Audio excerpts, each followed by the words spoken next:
बिस्मिल्लाहिर्रहमानिर्रहीम। अस्सलाम वालेकुम। 3 क्लास कैसे हैं स्टूडेंट्स?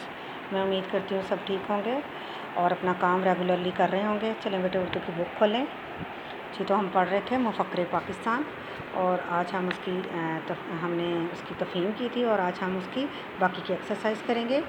सवाल नंबर 2 है हमारा।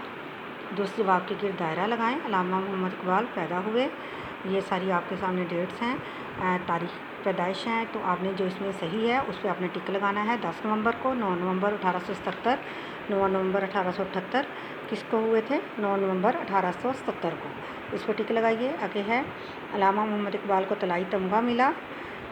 ये किताबों ज़ुबान है जो है, इन ज़ुबानों में बताना है कि आपने इनको किस ज़ुबान में मिला था, उर्दू में, इस्लामियात में, अरबी में या फ़ारसी में। तो आपको मिला था अरबी में। उस पर टिक लगाइए। अल्लामा मोहम्मद इकबाल ने अपनी शायरी से मुसलमानों को किया होशियार, समझदार, ख़बरदार या बेदार। बेदार पे टिक लगाइए। मुसलमानों के लिए लागू वतन का नज़रिया पेश करने पर अल्लामा मोहम्मद इकबाल को कहते हैं मुसव्विर पाकिस्तान, बाबाए पाकिस्तान, मुफ़क्किर पाकिस्तान या शायर मशरिक़ कहते हैं मुफ़क्किर पाकिस्तान। इस पर टिक लगाइए। आगे है अल्लामा मोहम्मद इकबाल का मज़ार वाक़ है लाहौर में, कराची में, सियालकोट में या फैसलाबाद में। कहाँ है? लाहौर में। आगे है जी अल्फाज साजी।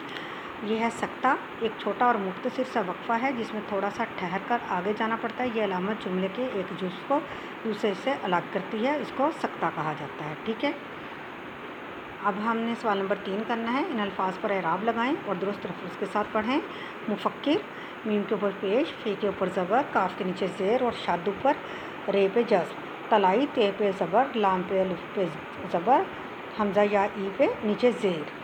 नज़रिया, नून के ऊपर ज़बर, ज़ोइन पे जज़्म, रे के नीचे ज़ेर और ये पे जज़्म। आगे है जी मुकीम, मीम के ऊपर पेश, काफ के नीचे ज़ेर और मीम पे जज़्म। शख्सियत, शीन के ऊपर ज़बर, खे पे जज़्म और स्वाद के नीचे ज़ेर और ते पे जज़्म। अगला है सवाल नंबर 4। इन अल्फाज के शुरू में हम लगाकर नया लफ्ज़ बनाएं और इसके मायने समझें। ख्याल तो है हम ख्याल, नाम हम नाम, राज हम राज, जमात हम जमात, आवाज़ हम आवाज़, उमर हम उमर। ठीक है बेटे, आगे है हमारा अगला है ज़ुबानदानी। सवाल नंबर 5। दिए गए पैराग्राफ में मुनासिब जगहों पर सक्ता, ख़त्मा और सवालिया निशान लगाएं। ये देखें, हमने पहले ख़त्मा के बारे में भी एक दिन पढ़ा था और आज हमने सक्ता के बारे में पढ़ा कि कहाँ पे क्या क्या लफ्ज़ आने हैं। ये देखें, अल्लाह ताला ने इंसान को सुनने, बोलने, देखने, सुनने के आगे आपने सक्ता लगाना है। यहाँ पे ये इलामत जो है ये वाली सक्ता, सुनने, बोलने, देखने, और देखने के आगे नहीं लगाना, सुनने, बोलने के आगे लगाना है आपने। और उसके बाद है आपने बाकी ये सेंटेंस पूरा हो जाएगा। देखें, ये देखें, देखने, सुनने, इसके आगे बोलने और देखने और चलने फिरने की नेमतों से नवाजा है। इसकी ज़िंदगी आराम, सुकून और सहूलत से गुज़रे। यहाँ तक आपने ये है, यहाँ पे आपने ख़त्मा है, गुज़रे, यहाँ पे ख़त्मा है। इस बात का ख्याल रखा गया है कि अल्लाह ताला के सिवा कोई और है जिसकी इबादत की जाए, क्या अल्लाह ताला के सिवा कोई और है?